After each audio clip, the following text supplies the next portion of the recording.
Key to me has been Garland. If I had to choose, I'd go with Garland. Yeah. Back it goes to Garland. Garland fakes a three, fires a three, nails a three. Whoa, that was quick time. Garland works on Holiday. Lost it for a moment, shovels to Mobley. Oh, my! Kelly as Garland got jumped, puts it up and in. Garland. Mobley cracks on the alley-oop. Garland. What a shot, my goodness. All-Star game is on the way. Do you feel that you play as an all-star this season? Hell yeah. I think I'm an all-star. Darius Garland is taking the leap. From being looked at as the worst player in the NBA as a rookie, Darius has elevated his game and is now receiving all-star consideration. This is the leap.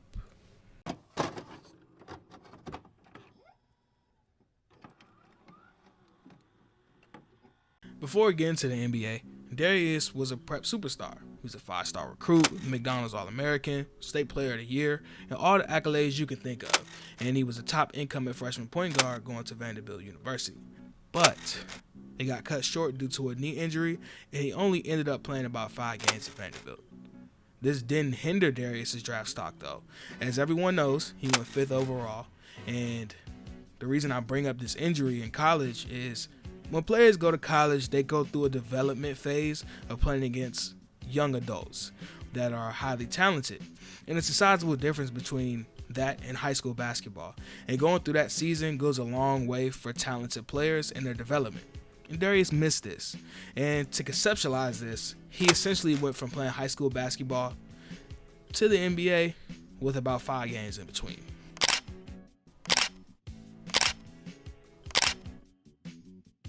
In his rookie season, Darius really struggled, which is expected. Like I said, going from high school essentially to the NBA, going to a rebuilding team that was under a first-time NBA coach who ended up getting fired during the season, by the way. So it was a bit rocky on both ends. There was some positives, though. He played about 30 minutes a night. He was able to make his mistakes, take his lumps, and learn from them. He had some solid performances towards the end of the season, and he showed flashes of what we see today. The floater game, pull-up shooting, playmaking, and shiftiness. And he put up some modest numbers, really. Averaging 12 points, 3 assists, or 40% shooting from the field, and 35 from 3. Into this worst player in the NBA as a rookie thing. Darius wasn't treated kindly by advanced stats. He was ranked last in win shares, VORP, value over replacement, and ESPN's real plus minus, which was a thing, but it's not really a thing because if you were watching, you would know Darius wasn't as bad as those stats say. A year or two, Darius took a massive step forward. He grew, he had a ton of time with a large amount of time between seasons, and that growth showed. He averaged 17.4 points per game, 6.1 assists, shot 45% from the field, and 39.5% from 3, and he recorded 6 double-doubles. He had some dazzling performances against the Spurs where he tallied 37 points, had 7 assists, hit 5 threes, and shot 63% from the field in a win. He also had another game where he had 21 points and 12 assists against Detroit in another win. And to be honest, bro, he was getting this game off, bro. Probing in the lane, whizzing passes through tight windows, a growing pull-up shooting arsenal, and a floating lay package too. But unfortunately, that momentum was halted by an ankle injury that caused him to miss the last 18 games of the 2021 season, in which the Cavs were at the bottom of the Eastern Conference.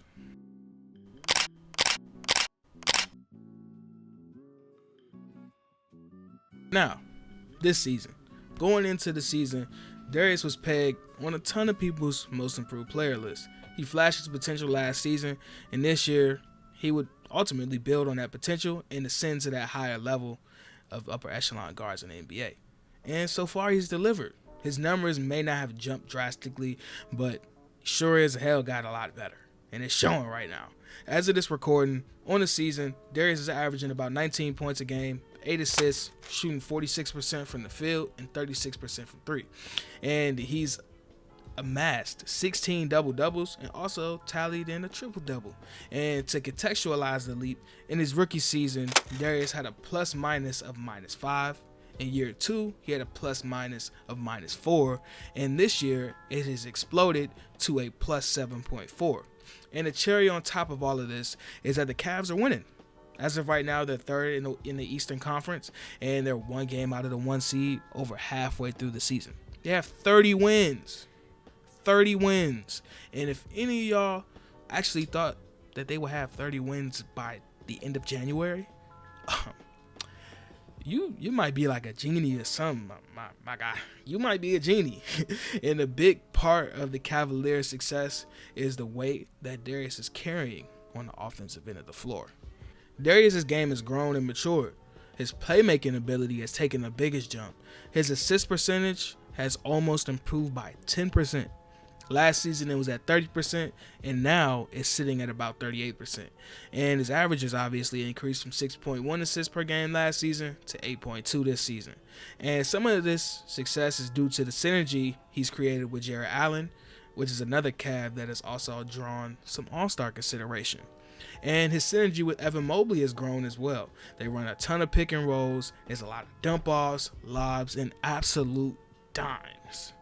He's also an excellent live dribble passer, and one-hand passes are definitely in that bag. He's shown the ability to throw a bunch of cross-court lasers, and he's also had some cool little moments with Kevin Love with a ton of pitchbacks and finds after weaving through traffic on pick and pops. And the catalyst for Darius's playmaking jump is the handlebar. His handle, simply put, is nutty, bro. It's nutty. For a guy who's not a crazy explosive player with crazy north and south bursts, he's shifty, bro. Like a part of Shift Team Shifty. Shout out to Trev Dunbar.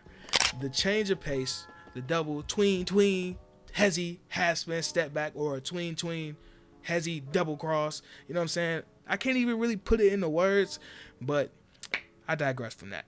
The shiftiness and the ball handling ability allows him to probe and get into the paint and get open looks for shooters, or even easy drop-offs for bigs, or even lobs too. And moving into the self-creation bag, Darius has range. His shot is pure and he can get it off quick, and his quick release is a way for him to get clean looks. And speaking of shooting, his shot diet consists of a lot of jumpers and floaters, and a growing mid-range pull-up game. And he's so efficient in the 2-point area. This dude is shooting 54% on 2-pointers. 54% on 2-pointers. He's 6'1", 6'2". He's not a super freaky athlete that's gonna dunk on you. That's insane. And like I said before, he shoots 36% from the 3. And his twos, only 28% of his twos are assisted. Like, bro, what? Bro crazy.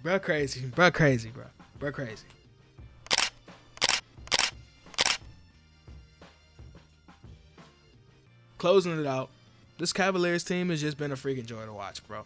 Like, pure joy. And if you haven't checked it out before, I made a video on the Cavaliers, I want to say like 11 to 12 games into the season last year. Technically, it was last year, goddammit. But 11 games into the season, and go check that out if you haven't. And still been watching, bro. And a part of the joy that I get from watching the Cavaliers is the growth and the leap that Darius Garland has made this year. Like, as a player, and low-key as a leader on the floor, too.